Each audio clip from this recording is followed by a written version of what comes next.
Coming up next, I'll share some wisdom from the legendary investor Warren Buffett, and I'm going to challenge you, and it'll help you in your own challenges. We'll take your calls, and it all starts right now.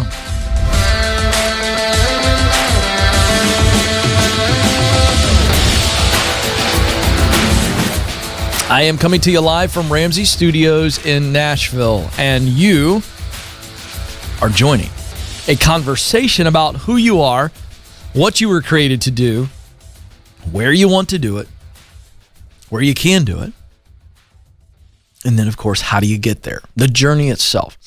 There are 7 stages to meaningful work, and we will help you identify what stage you're in, what stage you need to get to, what you need to do to get out of that stage and move forward.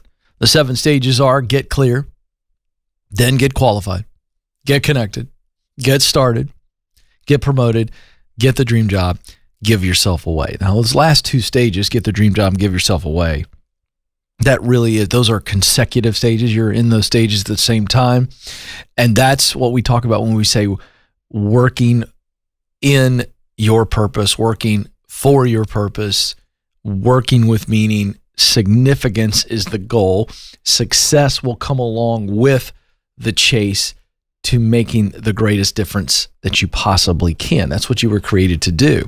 So we look at work as a worthy, glorious opportunity to make the world a better place. Simply put, somebody out there needs you to be the best version of you in your work. So we want to help you do that. 844-747-2577, 844-747-2577. Warren Buffett, one of the most successful men on the planet, known as the Berkshire Hathaway CEO and billionaire, and really most people who have studied his life and that know him, this guy's basically an oracle when it comes to investing. So he's a very wise man. And so I saw this article from CNBC, and I wanted to share this with you because it's good sometimes to be reminded of some of the bedrock, foundational success principles of some of the great people in this world. So here we go. Going to give you these 6 pieces of wisdom from Warren Buffett. Number 1, marry the right person. I've been married to Stacey Coleman for 22, almost 23 years. I can tell you he's right. He once said in an interview with Bill Gates, you want to associate with people who are the kind of person you'd like to be. You'll move in their direction. And the most important person by far in that respect is your spouse. I can't overemphasize how important that is. He's absolutely right. Number 2, invest in yourself. He once said, by far, the best investment you can make is in yourself. He's right. Growing yourself, loving yourself, what you say to yourself. The person that you will talk to the most is you. And so this idea of truly trying to become better each and every day, gradually, consistently growing, investing in yourself, huge. 3rd, associate yourself with high-grade people. Hello, I wrote a book called The Proximity Principle, which is all about this. When you get around the right people, in the right places, opportunities to grow, opportunities to learn, opportunities to do, knock on your door. He said one of the best things you could do in life is to surround yourself with people who are better than you are. That's absolutely true. You want to try to put yourself in rooms where you know you are on the low end of the totem pole. That's a good place. Is it uncomfortable? Sure. Is it intimidating? Sure. But the more you do it, the more comfortable you get with it, and the benefits are invaluable. Next, work for people you respect. Work for people you respect.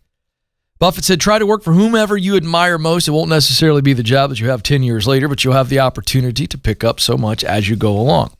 I think he's right. If you can work for somebody early on in your career, or if your career switching and you're in your 30s, to try to work with people or work for a leader that you really respect, unbelievable amounts of observational wisdom and knowledge. 5th, ignore the noise.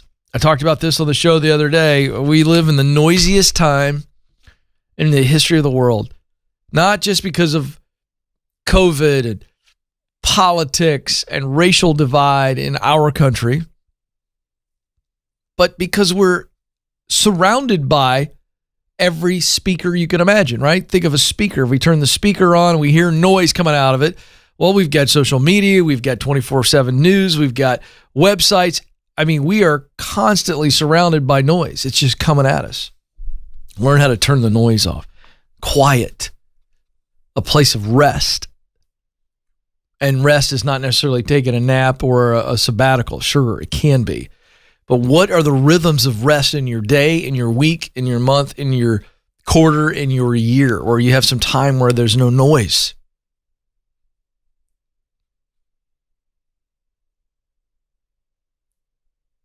I'm freaking Joe and Madison out, but I just did that on purpose. Everybody watching right now, even the folks out in the lobby, they're like, is he having a meltdown? Did his medication just run out? That's what you guys were thinking. That was, Nathan, what, 3-4 seconds of silence? And everybody started to get a little uncomfortable. I'm proving a point. That quiet right there makes everybody go, what? Actually, when I didn't talk for 3 or 4 seconds, I'm looking at the people in the lobby. They locked in even more on me. Nathan, Joe, and Madison, they're all back there behind the glass in the control room working, and they looked up. What's going on? And all I did was stop talking. Fascinating, isn't it? But that silence, what it does for you, the audience, where you're like, what's going on with Ken? Did he forget what he was going to say? Is he melting down? What's going on? The reality is that when you do that for yourself and you don't have any noise and you're just truly in a place of true quiet, imagine what your head and heart can do as they begin to align. And you can just sit and think and reflect. Way too noisy. Finally, success is not measured by money. Buffett goes on to talk about love, the relationship impact. The incredible thing about love is that you can't get rid of it. If you try to give it away, you end up with twice as much. But if you try to hold on to it, it disappears. It's really true. We talk about this on the show every day. That what I'm trying to guide you to and cheer you on towards is truly what matters most in life. And it is the contribution to this world, knowing that you gave yourself away relationally and professionally. We're looking primarily here on this program at the professional side of things. But that's what this is all about, a life well lived. At the end of the race, you look back and you reminisce, not regret. And you reminisce because you were intentional in your relationships. You were intentional in your professional endeavors. And you know that you gave the best of yourself, the best that you could give. You kept getting better. Did you make mistakes? Yes. Did you make poor decisions? Yes. But did you give of your best? And that's what this whole journey is about. 844-747-2577. I'm going to try that quiet trick a few more times. Why did it make you so uncomfortable, Joe? Tell everybody. This is really good. I'm going to keep teaching on this. This is really great. It was such a fun thing. I've done that at live speaking events where I'm up, and 6,000 people in the arena, and I just stop. And I just look. It's very unusual, sir. It is unusual, but my point was made, was it not? With a hammer. There you go. And so it's okay. We got to learn to embrace the quiet. Oh, that's fun. I'm going to do that more often. 844-747-2577 is the number. Joe's still freaking out right now. How's your pulse rate back there, buddy? Is that okay? Good. Yeah. You thought the medication had not kicked in yet. You thought, oh boy, I'm going to have to hit the button here. Surprise. Yeah. All right. Good for you. All right, let's go to Lewisburg, Pennsylvania. Peter is there. Peter, you're on the Ken Coleman Show. Hi, Ken. Thanks for taking my call. You bet, Peter. How can I help today? Well, I got a bit of a toxic work environment currently, and I'm just not sure whether I should leave it. I've been trying to find something else and haven't been able to find anything, and it's really destroying my work-life balance at the moment. Yeah, I get it. I think the answer is you probably should leave, but okay. Let me give you the sounding board that you called for. Have you addressed all of this toxicity, whatever it is, and I'm guessing it's multiple sources. Have you addressed it with your leader or leadership, and then what has been the response? Yeah, I'm I have addressed it with my leader. I was recently given a quote-unquote promotion, but associated with that promotion, I was transferred to another location. So that location is now an hour and a half away from where I currently live. Okay. And so it's added about 10 extra hours onto my week every week. So, and I'm in the retail sector. I'm in store management for a retailer, and I work about 50 hours a week, plus with the drive. And I got 2 little kids and a wife in grad school, and it's destroying what we have going on at home. Yeah, you're exhausted. Yeah. Physically and emotionally. Yeah. Yeah. I'm just not sure what my next step is to get. I eventually want to get to my sweet spot where I'm doing what I love, but I'm just not sure, how to take those steps to get there right now. All right, well, let's talk about that. Let's talk about that, because that'll at least give you some juice in the interim, okay? And then I'll address what we need to do in the, in the now. So what is the dream? What take me 10, 15 years from now, you're just crushing it. What are you doing? I really have a passion for history, and I have a passion for teaching history to people. And I have a passion for researching and helping people in that regard. So I think if I could find something in those fields that I would really be passionate about. Yeah, tell me the difference. I understand the teaching history. Would that be on the university level, or are you okay with high school level? I'm okay with high school level, or even historical interpretation, a tour guide, or helping people in that way. Love that. Okay, so you've got some ideas there. Right. Okay, tell me about the research piece. I love going to archives, or I live in Pennsylvania, so I'm close to Carlisle. I'm close to Gettysburg. I love going to those places and just researching and finding the human interest stories, or even the battle stories, and taking so those are largely into life. Okay, so those are largely in the same space. Right. Okay, so give me a couple of besides the tour guide, like a National Park Service at Gettysburg, where you're giving these tours and you've done your own homework and all this stuff. Give me another 1 or 2 positions that would be in that space. Okay, like a researcher at a museum, or somebody who's able to do genealogical research for people. They come in and want to know about their ancestor, and I'm able to research that and give them the results of that research. All right, great. So here's the good news, Peter. We've got 3 legitimate options here that are very clear. And I would tell you that I'm not 100% sure on this, but you love research, so you're the guy, right? But you really just have to research what are the qualifications. That's stage 2. Okay. I think you're clear on what you want to do. So I think you're ready to step from stage 1 to stage 2, and stage 2 is get qualified. So what do you need to learn? What's the knowledge? What's the certification? What's the training?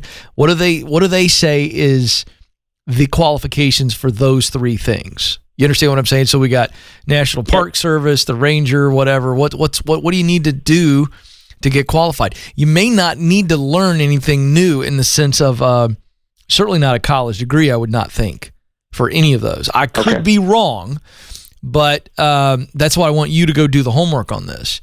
Right. But when you talk about working at historical landmarks and being on staff and doing research, again, I don't know if they're going to need a specific degree or not. I think a lot of it's enthusiasm and the enthusiasm for the work, and then the skill set. Just I'm organized. I'm a bloodhound on information. I go get it.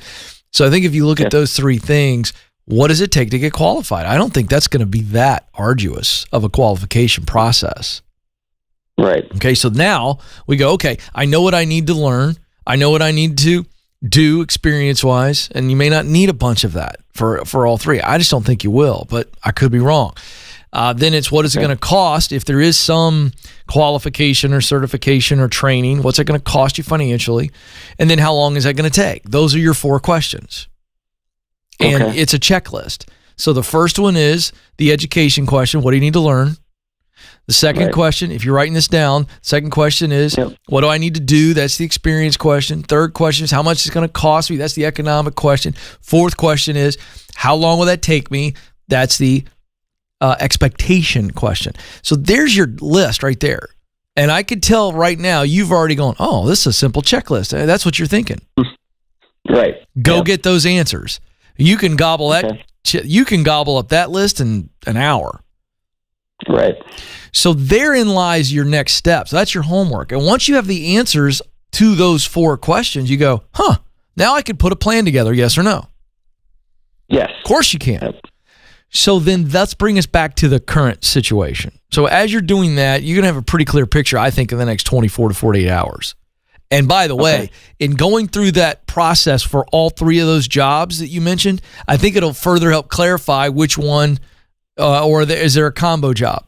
You see what I'm saying? I think it'll just further clarify things for you. So that's really the stress in your call today is I know what I want to do. I just don't know how to get there. And I actually think you'll know how to get there pretty quickly.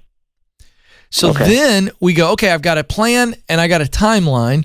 So now, do I make the effort to get another job that's not an hour and a half away, that pays me what I'm making now to make my home life easier for the next 6 to 12 months or whatever time? I don't know what the timeline's going to be for you to get qualified and then get connected, which is stage 3. All right, that's the next. So you can pursue stage 2 and stage 3 at the same time, because while you're getting qualified, you're making connections. Make sense? Yeah, it makes sense. All right, and so then it just depends on how long it's going to take. So could you bite the stick? Could you put up with this stuff another 6 months if you knew there was light at the end of the tunnel? Probably. Right. But it also may be worthwhile you taking another job and then leaving 6 months later.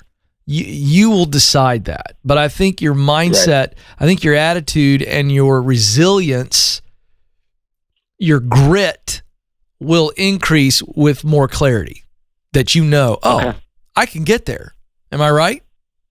You are right. Yep. Yeah. So I think that's what you need right now, dude. So, you got this. Hang in there. I'm going to give you a copy of my best-selling book, The Proximity Principle. What format do you like? Ebook, audio, or the good old-fashioned hard copy? I'm a researcher, so I like the good old-fashioned hard copy. All right, buddy. Well, it's going to have an autograph in it. I hope that doesn't devalue it for you. But here's the deal. I wrote this book, Peter, specifically for people like you who already know what they want to do, but they just don't know how to get there. Okay? And the book is a deep dive for you. It's an easy read, but it's very practical. There'll be homework assignments after most of the chapters. Focus on the people you need to meet, the places you need to get in, okay? And if you read the book and do it, it's called The Proximity Principle because it says in order to do what Peter wants to do, he's got to be around people that are doing it and in places where it is happening. That's pretty straightforward stuff, but it's a game changer. So hang on the line. Madison's going to give you the book. The rest of you can get the book. If that's you and you're like, Ken, I know what I want to do, but I just can't quite figure out the path. Well, The Proximity Principle, the book, will help you reveal your own path. It'll help you uncover it.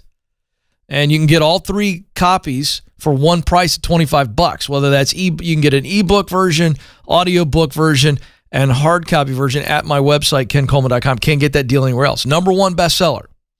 A lot of people using it. It works. kencoleman.com. 3 formats, 1 price, $25. Go get it. All right, let's go to Philadelphia, Pennsylvania, not too far away from where Peter was. And Chris is joining us there. Chris, you're on the Ken Coleman Show. Hi, Ken. Thanks for taking my call. You bet. Chris, how can I help? So I've been working at my current job for about a year and a half. And for the past 8 months, me and my coworker have not had a manager.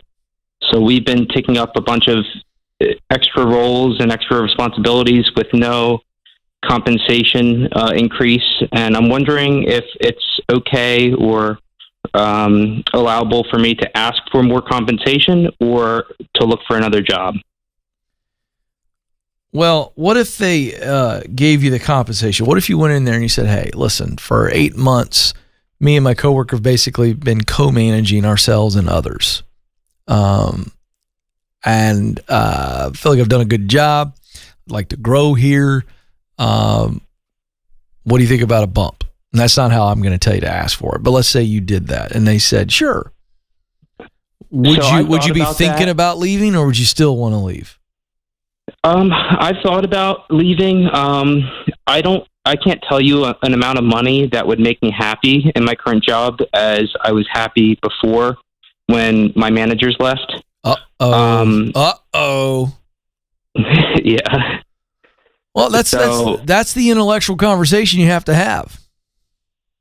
Would I be happier with X amount of dollars more? And I don't think the answer is yes. Now, what if they said, right. But what if you stepped into that leadership position? Would you be happy? I think I would. I mean, I've been looking, it's a great company, great benefits, great everything, financially stable. I would like to be there for, 30, 35 years. I'm 25 right now. But the way it's going, I don't think it's possible for me. I don't think it's practical. They've been looking for a replacement. I've given them 2 people that I know are very qualified to do the job and fill in the job, and they haven't taken it. Have you raised your hand? Have you told them you'd like to step into the role? Say, hey, because you're in a really unique situation, and I think you should try this, okay? Because if you try this and it doesn't work, Chris, then I think it's the final sign for you that you need to leave, and that's why you called me. So yeah, I think it's close to time for you to check out. But what if you told them what you just told me? Hey, great company, great benefits. I like everything about the company. And I've tried to nominate a couple of candidates. They didn't take it, or you didn't give it to them, whatever was going on there. And you know what? I've been essentially playing the role. And I was very, very happy here when I had a leader. I tried to help you guys get another leader. I know I'm a young guy, but you know what? I think I'd like to take a shot at it. I'd like to raise my hand. And if you don't think I'm a good candidate, that's fine. But I'd like to raise my hand and say, hey, I'd like to actually step into the role and grow my responsibility, grow my influence, and grow my income. I'd say that just like that. Because they're going to go one of two ways, Yeah, the only concern I have with that is there is somebody that is kind of on my level, but has more experience with the company, and she's sort of been doing a little bit more of the managerial stuff. So it would kind of be a leapfrog past her. Well, wait a second. Is that your responsibility or the leader's responsibility that you would take this to? Probably the leader's. Not probably. It's their call. Why are you worried about leapfrogging her? What if they came to you today and said, hey, we want you to take the gig? Would you feel bad about it? No, not at all. So why are we feeling... You're always right, Ken Coleman. Well, no, I'm not. Actually, I'm not. I thank you for that nice word, but I'm not always right. Talk to my wife and kids. They'll and Joe and Madison. They'll all be happy to give you testimonials. But the point is that you are worrying about something that's not yours to worry about. Go in there and sit down and go, hey, I'd like to take a shot. I'd like to throw my hat in the ring. If they turn you down, it's time to go. Right, and then caveat to that, I actually have an interview tomorrow. Oh, good. For another company. Good for you. Can I use that as leverage? Only if they offer you something. Right, yeah. If they offer you, well, I just want to clarify that because sometimes people go, well, I'm interviewing for another job over here, and they go, great, why don't you stay over there? And you're like, oh, I don't have a deal yet. So yes, if you get if you get an offer that you're actually willing to consider, because the other thing is I'm not a fan of bluffing with bad cards. You play poker? You know what I'm talking about, Chris? Yeah, you got to bluff with good cards. Decent cards. I want to know that I got a shot. So I'm not going to bluff holding 2-7. Okay, unsuited. If I'm going to bluff, then I got to feel like I got a chance of hitting something if somebody's got a better hand than me. So I'll bluff with a pair of 8s. I'll bluff with Jack 10 maybe if there's something on the board. If I've got it, you understand what I'm saying here. So don't go in there and leverage that without an actual offer that you would take, because they could offer you something you go, I'd never do that in a million years. Well, don't play those cards. Because then if they call you on it and go, well, fine, go take it. then you're stuck. So it has to be a legit offer that you would take. Yes, then you can say, look, here's the deal. I've got this opportunity. But I would like to be here, but I want to step into leadership. I want to be the guy to fill the spot. Are you open to that? And if you're not, that's okay. I've got another opportunity that I think gives me a ladder for growth. Yeah, say it like that. But only when you have that situation. 844-747-2577 is the number. 844-747-2577. Joe, you want me talking about the SMART conference? Is that right? Please. All right, so very excited about this. I love the Ramsey Solutions Smart Conference event. It's an all-day event that we normally do live in front of 6,000, 7,000, 8,000 people. And but because of these times we live in, obviously that's not a viable option. So we've got our Smart Conference November 7th. We're going to do it here in Ramsey Solutions World Headquarters. We're going to live stream it out to you. It's November the 7th.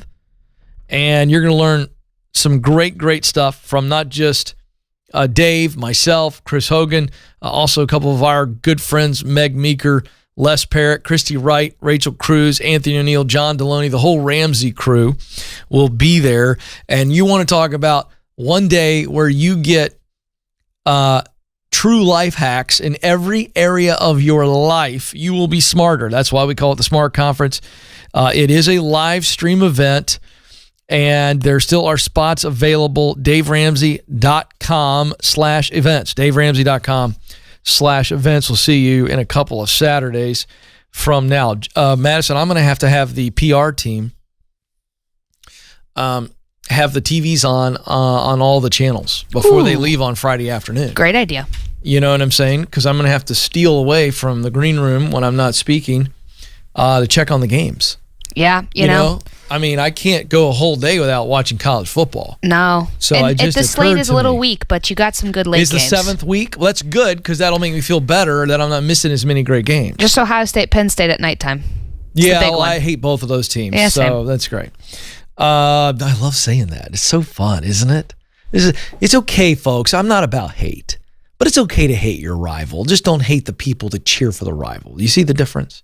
We don't want to be unkind to anybody who wears a different color. That's hard for Joe and his Alabama fans because y'all are just hateful people. Easy. Well, I'm just going to say. I'm kidding, folks. Roll Tide, roll. There you go. I threw it out there. You like that, Joe? Thanks. Right, let's get to the chat room. Mr. Borey says, I have severe anxiety each day before going to work. I worry I don't have what it takes to learn everything I need for the job. How do I overcome this fear of failing? Well, the best way to overcome the fear of failing is to run the scenarios out in your head. What does failing look like? So right now, your fear is going, you're going to fail, you're going to fail, you're going to fail. And you got all this anxiety. So sit down and run the scenarios out. If I fail at this, what happens? If I fail at this, what happens? Am I going to lose my job? Am I going to be homeless? Am I going to starve? Really play it all out. Worst case scenario. Because here's what I found, that fear is a liar. And so the best thing to do is own the fear. So what is it saying to you? What is fear saying to you? Now put it on the witness stand. Is it true or is it false? Sometimes the fears are warnings, but real like anxiety filled, gripping fear, there's a whole lot of lie behind it. So let's put it on the witness stand. What's true? What's false? Now that we know what's true, let's focus on what's true. Can you get trained? Can you learn? Can you actually do the job? And if you actually stop worrying about failing and focusing on winning, you might get a breakthrough. Let me give you an example. If I told all of you right now watching, over the next 60 seconds, whatever you do, don't think about pink elephants, okay? And I mean, you can think about anything in the world, but don't think about pink elephants. Is everybody with me? Okay, we're ready to start the clock. And in the next 60 seconds, don't think about pink elephants. Let me tell you what happens over the next 60 seconds. A lot of you are thinking about pink elephants. The very thing that I told you not to focus on, but because I said it over and you're going like, okay, whatever I do, don't think about pink elephants. And I'm like, oh, that stupid pink elephant. And I've shared this 100 times on the show, share it again. My son, my middle son loves sports. Both my boys, all three of my kids love sports. So anyway, he starting wide receiver 3 or 4 weeks ago. And he's like, Dad, I'm really worried. I'm really worried. What are you worried about? Dropping the ball. I said, don't think about dropping the ball. Because if you think about not dropping the ball, there's a good chance you're going to drop the ball. But your mindset needs to be, when the quarterback hits me with it, I'm going to make the catch. I got those super sticky gloves, which, by the way, Joe, Madison, I don't know if you have seen the football gloves these receivers wear. Pro, college, high school. I mean, you can go buy the everyday glove, receiver glove at your sporting goods store. I don't know how you drop a ball. No, they're so sticky. I could climb a wall with these things. Like Spider-Man. Spider-Man, yeah. But anyway, I told my son, stop thinking about not dropping the ball and start thinking about catching the ball. And so that way you're not scared when the ball comes sizzling at you and you got a linebacker waiting to knock your head off. You're thinking about one thing, catching the ball. And so, Mr. Bordy, that's what you need to be thinking about is, what do I need to do this job well? And think about that. And that's all you think about. Abraham writes in, what's your opinion on working without time off due to concern if you drop in productivity, you maybe look to someone expendable in the near or long-term future? Wow. I'm not a fan of really long periods of you not taking time off. Now, again, this is in the chat room, so I don't know the details. If I was on the phone with you, I'd like to know a little bit more. I'd like to know, do you mean you're working 7 days a week? Or are you saying you work 5 days a week and you haven't taken a vacation in 8 months? I need to know more. And I think that's probably, if you were, I'd ask the question, Abraham, are you a dependable worker? If the answer is yes, I'd say, great. I think you're going to be okay. I'd say, are you good at what you do? And if you said yes, I go, great. I don't think you have to worry about anything. Yeah, are you a good person, likable person, loyal to your coworkers, your leader like you? If the answer is yes, I'd say you don't have anything to worry about. So I would focus on what you bring to the company and not focus on, oh gosh, if I take a little bit of time off, are they going to look at me and go, oh, they're replaceable? Because the answer is, if you are a yes to those other three things, you're not easily replaced. 844-747-2577 is the number. Okay. Just want to give you a nugget that I think is going to really encourage those of you that are in some challenges right now. You're struggling. You're in a real tough season. You feel like you're just crawling uphill. Could be in your relationships, family life. It could be work life. Maybe you're just struggling right now to get the right job. Maybe you've been laid off, furloughed, and you're really discouraged. And this is from my own experience. And this is the challenge. This challenge will help you overcome your challenges. I want you to get this. I know you're struggling. But for those of you that are struggling, listen to me. There's one thing I want to challenge you to do that I think will absolutely help you get through this and overcome it. And here it is. Help somebody else. Help somebody else who's struggling. I will tell you that in my life, when I've been going through some type of struggle, that when I have been able to invest in somebody else, serve somebody else, help somebody else, listen to somebody else, encourage somebody else, it has lifted me in my area of struggle and challenge. The human spirit is the most resilient, I don't know what you even call it, factor, thing on the planet. The human spirit, our souls are the most unique thing anywhere in the universe. When you think about it, when our heart beats for the last time and we slip away into eternity, we've all been to funerals, we see people laying there and you go, well, I know that's their body, but that ain't them. Their soul's gone. That's why the body looks different. Their face is the same face that it was hours ago before they took their last breath. What's different? Soul. The soul. That's why when we see people's eyes and we see their face, we are spirits. That's who we are. And so our spirit, our soul, our heart is so resilient that in our times of struggle, when we feel like, I don't have an answer here, I've been on my knees praying here, We don't have a breakthrough here. Man, this is really tough right now. This is something that's just really tough. Well, you can't sit and wallow in that all day long. That's not going to get you anywhere. And sometimes you don't even have the gumption. You don't even have the juice. You don't have what it takes to stay in that moment of the challenge, because life does go on. And so in the other facets of our life, so we're struggling here, but if we have multifaceted lives, and so in another facet of our life, we've got to give to somebody else. So the challenge that will help you overcome your challenge and your future challenges is that when you are in the midst of a challenge, focus a little bit on helping somebody else with their challenge. Focus on helping somebody else. Help them through their challenge. And I'm telling you, you know what it'll do for you?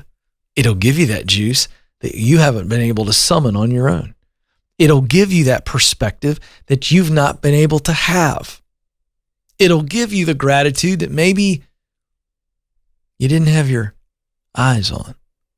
It's amazing how when we as human beings who have it tough times going on, but somebody else has got it tougher, or just somebody else is going through something, and we go, I'm not struggling with that, but you are, and I can encourage you. I can equip you. And that changes everything. Everything. I know this from my own experience, and I hope that encourages you. So those of you that are going through a tough challenge, find somebody else today, tomorrow, tonight, the next day, who you know is going through a challenge that you're not dealing with, and you be there for them. Help them, and it will help you get through your own challenge. I promise. Trust me. My time is almost up. But before I let you go, I want you to know that you matter and you do have what it takes. Thank you so much for joining us. Until next time, this is the Ken Coleman Show. Press on.